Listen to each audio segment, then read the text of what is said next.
नमस्कार दोस्तों, स्वागत है आपका कामयाब एकेडमी के इस डिजिटल प्लेटफॉर्म पर। तो मैं आज आपसे परिचर्चा करने वाला हूं बीएसटीसी के बारे में। किसके बारे में?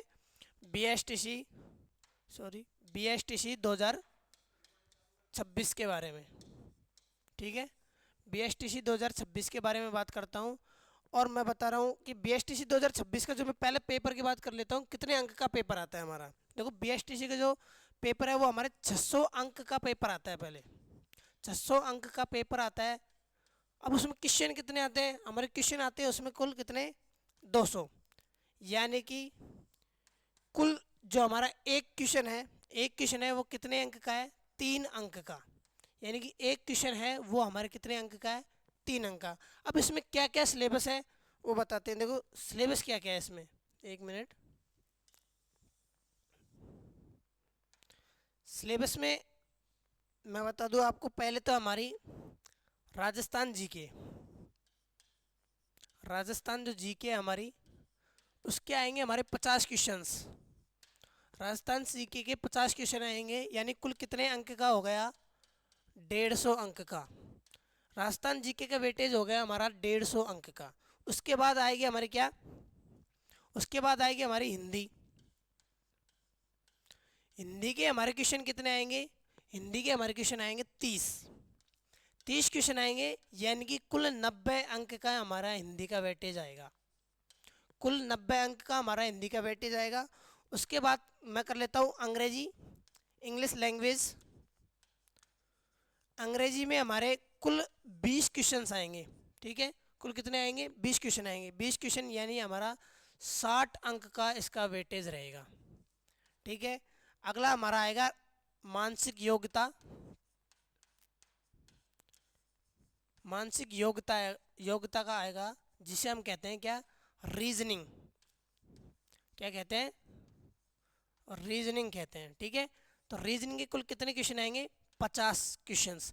इस रीजनिंग में 50 में से कुछ क्वेश्चन मैथ के भी आते हैं, तो ये रीजनिंग में शामिल है मैथ, जिसमें कुछ 5 या 6 क्वेश्चन मैथ के आते हैं, बाकी सब रीजनिंग के क्वेश्चन आते हैं। तो 50 जो हमारा 150 अंक का वेटेज हो गया है। ठीक है, और एक आता है हमारे क्या पर, एक मिनट, शिक्षण अभिरुचि। एक आती है हमारी शिक्षण अभिरुचि। ठीक है, शिक्षण अभिरुचि का हमारा वेटेज कितना आता है? एक मिनट,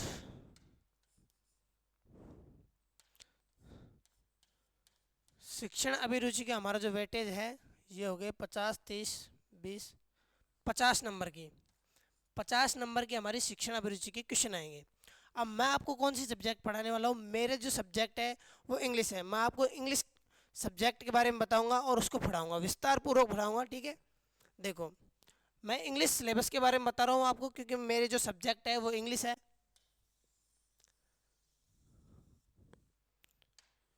तो इंग्लिश में क्या है?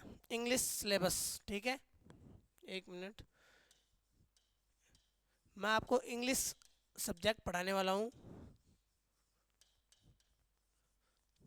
तो इंग्लिश सब्जेक्ट का जो हमारा पहला टॉपिक है वह है कॉम्प्रीहेंशन। क्या है?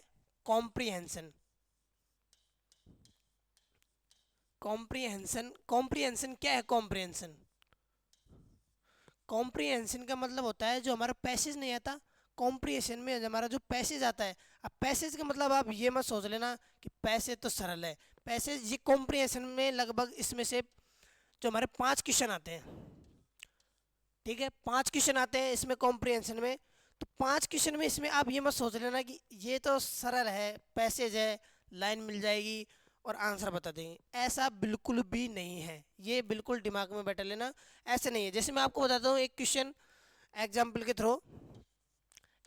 थ्रू मैं बता देता हूँ। जैसे एक क्वेश्चन है, what is the central idea of this passage. ठीक है, तो कई स्टूडेंट क्या करेंगे कि पैसेज का सेंट्रल आइडिया क्या है वो ये तो समझ नहीं पाते कि पैसेज का जो केंद्र बिंदु है, मुख्य बिंदु, वो क्या है। वो तो सिर्फ क्या देखते हैं कि पैसेज में सेंट्रल आइडिया कहाँ पर है। पैसेज में क्या? सेंट्रल आइडिया कहाँ पर उपस्थित है, वो तो ये देखते हैं। और पैसेज में सिर्फ इस सेंट्रल आइडिया को मिलाने की कोशिश करते हैं, ठीक है, सेंट्रल आइडिया, और मिलता है नहीं। इसलिए सेंट्रल आइडिया, इसलिए मैं बता रहा हूँ ना, इस पैसेज को हल्के में नहीं लेना है, ठीक है। एक मिनट, इसको हटा देता हूँ।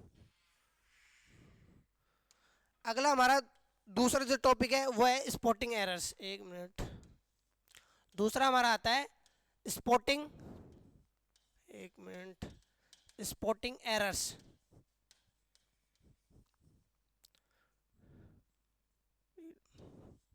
स्पॉटिंग एरर्स का हमारा दूसरा टॉपिक आता है, ठीक है। स्पॉटिंग एरर्स में क्या आता है? स्पॉटिंग एरर्स में जैसे कि हमारी जो स्पेलिंग होती है वो उसमें 4 ऑप्शन देता है। स्पेलिंग में हमारा जो भी मिसिंग, जो मतलब करेक्ट स्पेलिंग है उसको छांटना होता है स्पॉटिंग एरर्स में। मतलब जो 3 ऑप्शनों में गलत मीनिंग दी जाती है और एक में सही मीनिंग दी जाती है, तो उसमें जो सही मीनिंग होती है उसका चयन करना होता है, ठीक है। ये हमारा दूसरा स्पॉटिंग एरर्स का आता है।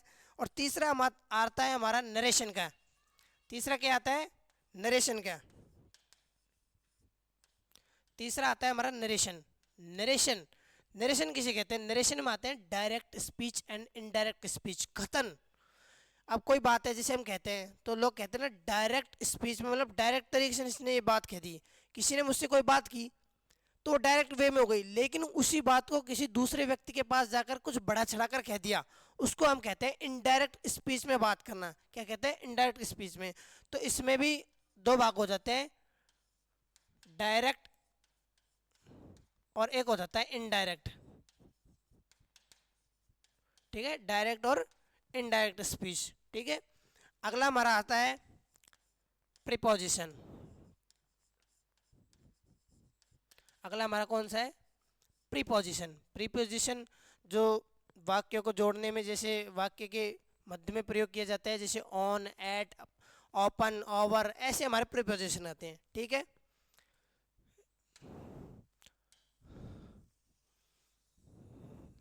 इसको देख लेते हैं।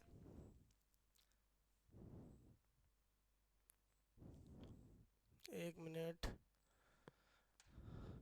अगला हमारा आता है कौन सा? पांचवा हमारा आर्टिकल्स।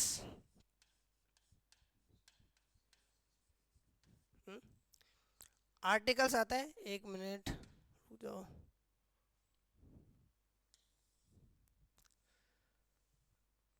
ये गड़बड़ हो गया, ठीक है ना। अगला हमारा आता है आर्टिकल्स। आर्टिकल्स में आपने पढ़ा होगा ए एंदा का प्रयोग। हमेशा आपने आर्टिकल में क्या पढ़ा होगा? ए एंदा का प्रयोग। और मैं भी वही पढ़ाने वाला हूँ आपको, ए एंदा का प्रयोग, ठीक है। और इसमें ए एंदा के अलावा एक और जब यूज होने लग गया है आर्टिकल, उसको हम देखते हैं वो क्या है हमारा? क्रॉस आर्टिकल या जीरो आर्टिकल। क्रॉस आर्टिकल और जीरो आर्टिकल का मतलब क्या होता है? इसमें यह है कि मतलब सेंटेंस में कोई भी आर्टिकल नहीं भरा जाएगा, मतलब इस सेंटेंस में कोई भी आर्टिकल नहीं आएगा, इसका मतलब ये है, ठीक है। अगला हमारा है 6 नंबर पे, kind of sentence. Kind of sentence. Kind of sentence किसे कहते हैं? काइंड ऑफ सेंटेंस का मतलब आप ये मत समझ लेना कि काइंड ऑफ सेंटेंस, सेंटेंस के प्रकार, पास्ट, फ्यूचर, प्रेजेंट, ये नहीं है। काइंड ऑफ सेंटेंस में जैसे प्रेजेंट में भी किस प्रकार के हमारे टेंस होते हैं, ठीक है, उनमें भी विभक्त किया जाता है टेंसों को, ठीक है। अगला हमारा आता है 7वें नंबर पर टेंस। टेंस जिसे हम काल समय कहते हैं, ठीक है। टेंस के बारे में आपने कक्षा 6 से पढ़े होगा। टेंस के बारे में हम भी यही पढ़ाने वाले हैं आपको, टेंस, लेकिन कुछ यूनिक तरीके से, कुछ सरल तरीके से, सरल वे से, क्योंकि टेंस हो गया, इसका मतलब है आधा इंग्लिश का वेटेज हो गया, ठीक है। आगे एक मिनट, इसको सही कर देता हूँ।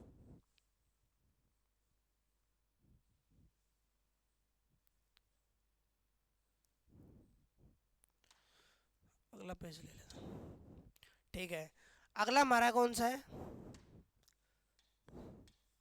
अगला हमारा आता है वोकेबलरी।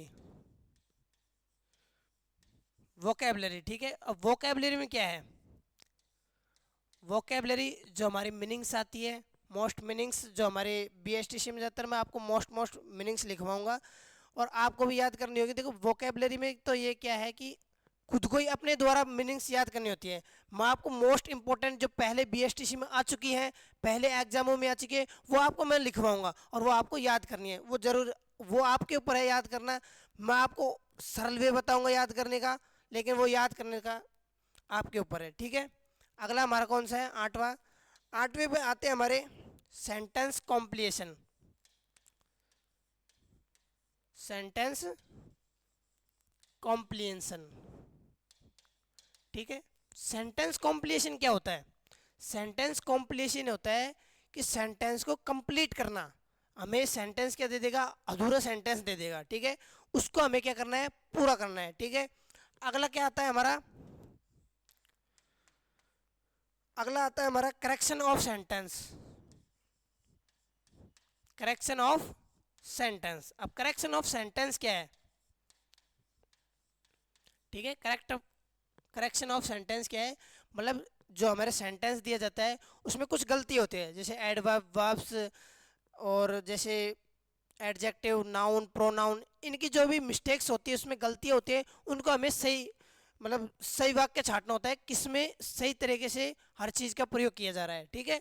इसमें हमारे करेक्शन ऑफ सेंटेंस में इस चीज़ का ध्यान रखा जाता है। अगला हमारा आता है वन वर्ड सब्स्टिट्यूशन, ठीक है। वन वर्ड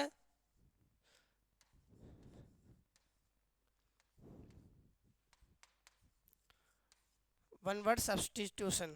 एक मिनट, ये गलत लिख दिया।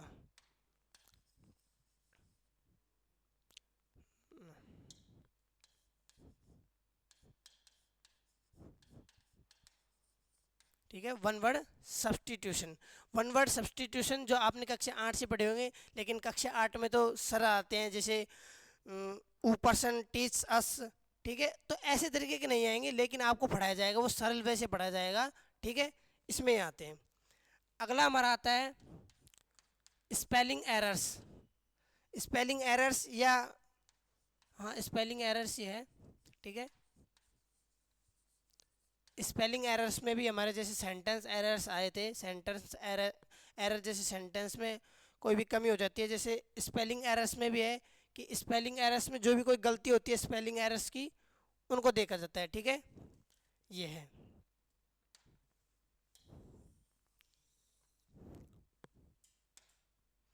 अगला हमारा कौन सा है, अगला हमारा आता है एंटो नेम्स। एक मिनट,